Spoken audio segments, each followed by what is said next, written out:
The Quarterly, Joshua, Judges, Ruth. Lesson 8, Judges 6:33 to 7:25. Gideon.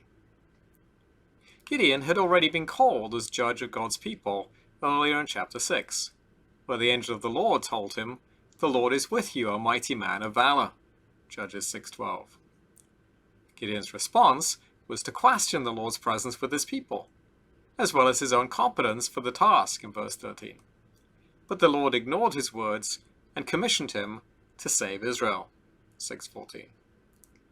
Gideon continued to protest his inadequacy, at which the Lord insisted that he would be with him, enabling him to strike the Midianites decisively. 6:16. And then gave him the requested sign, turning a meal that Gideon had prepared into a sacrifice. Verses 20 to 21. Gideon's first task was to destroy his father's Baal altar and replace it with an altar to the Lord, which he did at night rather than during the day because of fear. Judges 6:27. When the townspeople discovered what he had done, they were ready to put Gideon to death, illustrating how committed to Baal worship these Israelites had become. Verse 30. But help came from an unexpected quarter. Gideon's father, who was priest of Baal, protested that Baal should defend himself, rather than the people putting Gideon to death. So Gideon's life was spared. These themes of Gideon's fear and his desire for signs continue through the rest of the story, alongside the fulfillment of the Lord's promise to be with him and grant him victory over the Midianites. Barak was reluctant to go out to battle, insisting that Deborah must go with him. Gideon is an even more reluctant warrior. But the Lord still wins his battles, even through such flawed heroes. The story picks up with the return of Israel's enemies, the Midianites, Amalekites, and the people of the east, who crossed the Jordan and encamped in the Jezreel Valley, not far from Gideon's hometown of Ophrah. Judges 6:33. If Sisera had the technological edge with his iron chariots, so did these semi-nomadic peoples of the east, with their camels. See chapter 6, verse 5. At this point, the Spirit of the Lord put on Gideon as if he were a garment, and Gideon sounded the ram's horn for battle. He gathered a mighty army, some 32,000 men, many more than the 10,000 that Barak had assembled at Mount Tabor in chapter 4, verse 10. That's a remarkable testimony to the Lord's work, especially if Gideon was indeed as significant in Manasseh as he claimed in chapter 6, verse 15. Before he led the army out to war, Gideon wanted a sign that the Lord was with him. So twice in Judges 6:36 to 37, the Lord clearly said that he would deliver Israel by means of Gideon.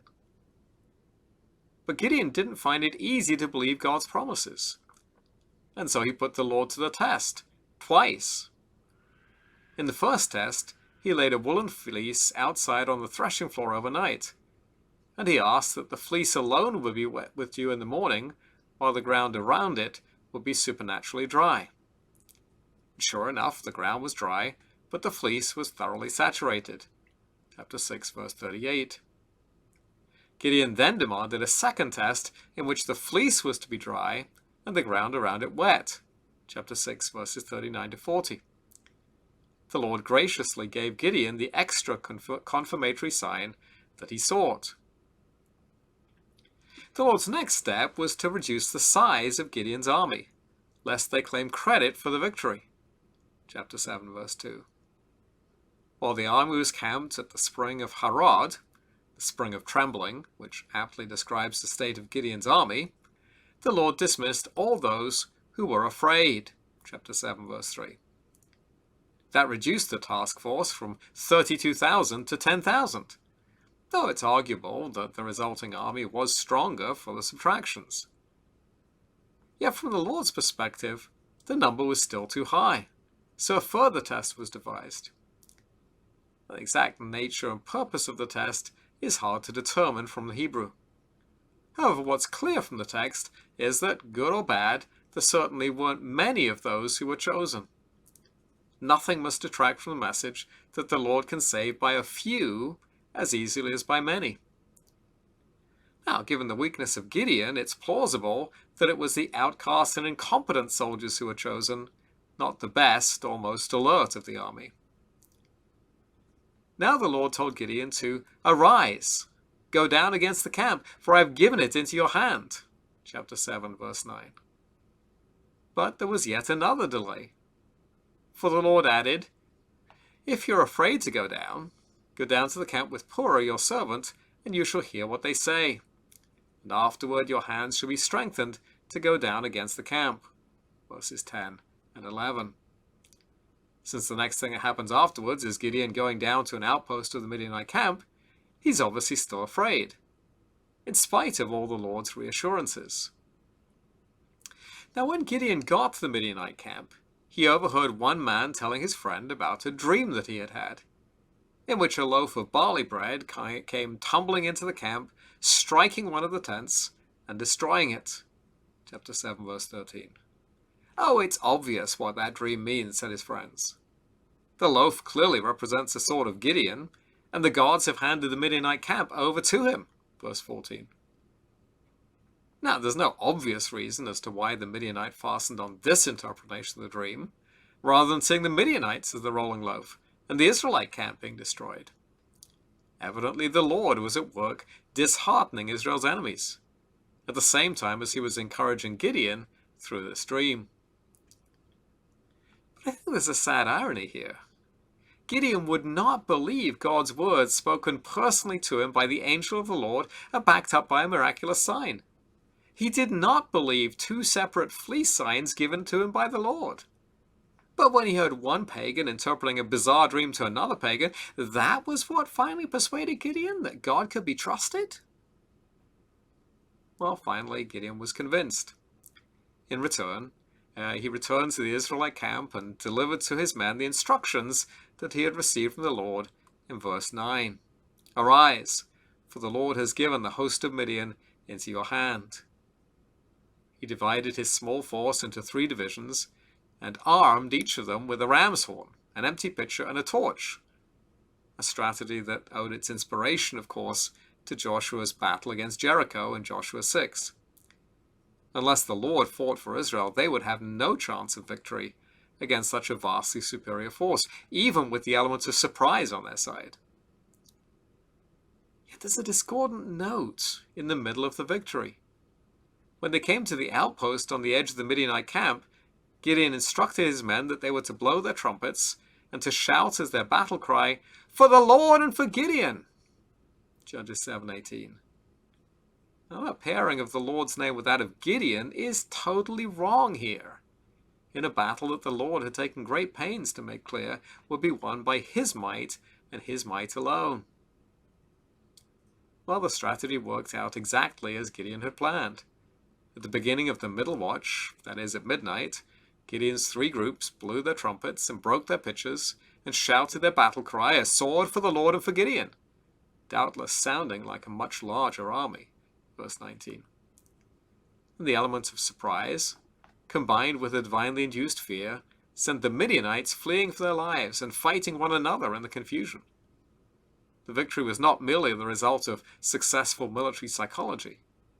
It was the Lord who set the Midianite swords against each other. Verse 22. The surviving Midianites fled towards the Jordan River, which formed a barrier between them and their home in the Transjordan. And then, with victory assured, Gideon called out the men of Naphtali, Asher, and Gad, presumably the remainder of his original army of 30,000, to join in the pursuit. He also summoned the Ephraimites to seize the fords over the Jordan, to cut off any retreat for the remnant of the Midianites. At the fords of the Jordan, the Ephraimites captured 2 of the Midianite chieftains, Oreb and Zeb. They put them to death there, and brought the evidence of their triumph to Gideon, in Judges 7:24-25. Now Gideon's story continues on into chapter 8, where the fear that in the battle cry Gideon is encroaching on the Lord's territory is confirmed. Gideon took vengeance on cities that would not aid him in his quest to capture the remaining Midianite leaders, in chapter 8, verses 15-17. He also took a king's share of the spoils for himself, even while refusing an offer by the Israelites to become their king. Verses 22 to 23. Finally, Gideon founded an idolatrous cult in his hometown, which then led Israel astray, in chapter 8, verse 27, raising questions about just how much rest he actually accomplished for Israel. Verse 28. Application questions. 1. Have you ever asked the Lord for a sign to confirm what you should do in a particular situation? What happened? Do you think that was a sign of weakness or of faith? 2.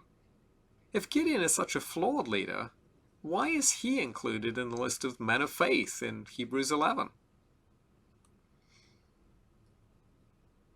3. How might we be tempted to try to steal God's glory, as Gideon did? 4. How does Gideon point forward to Jesus?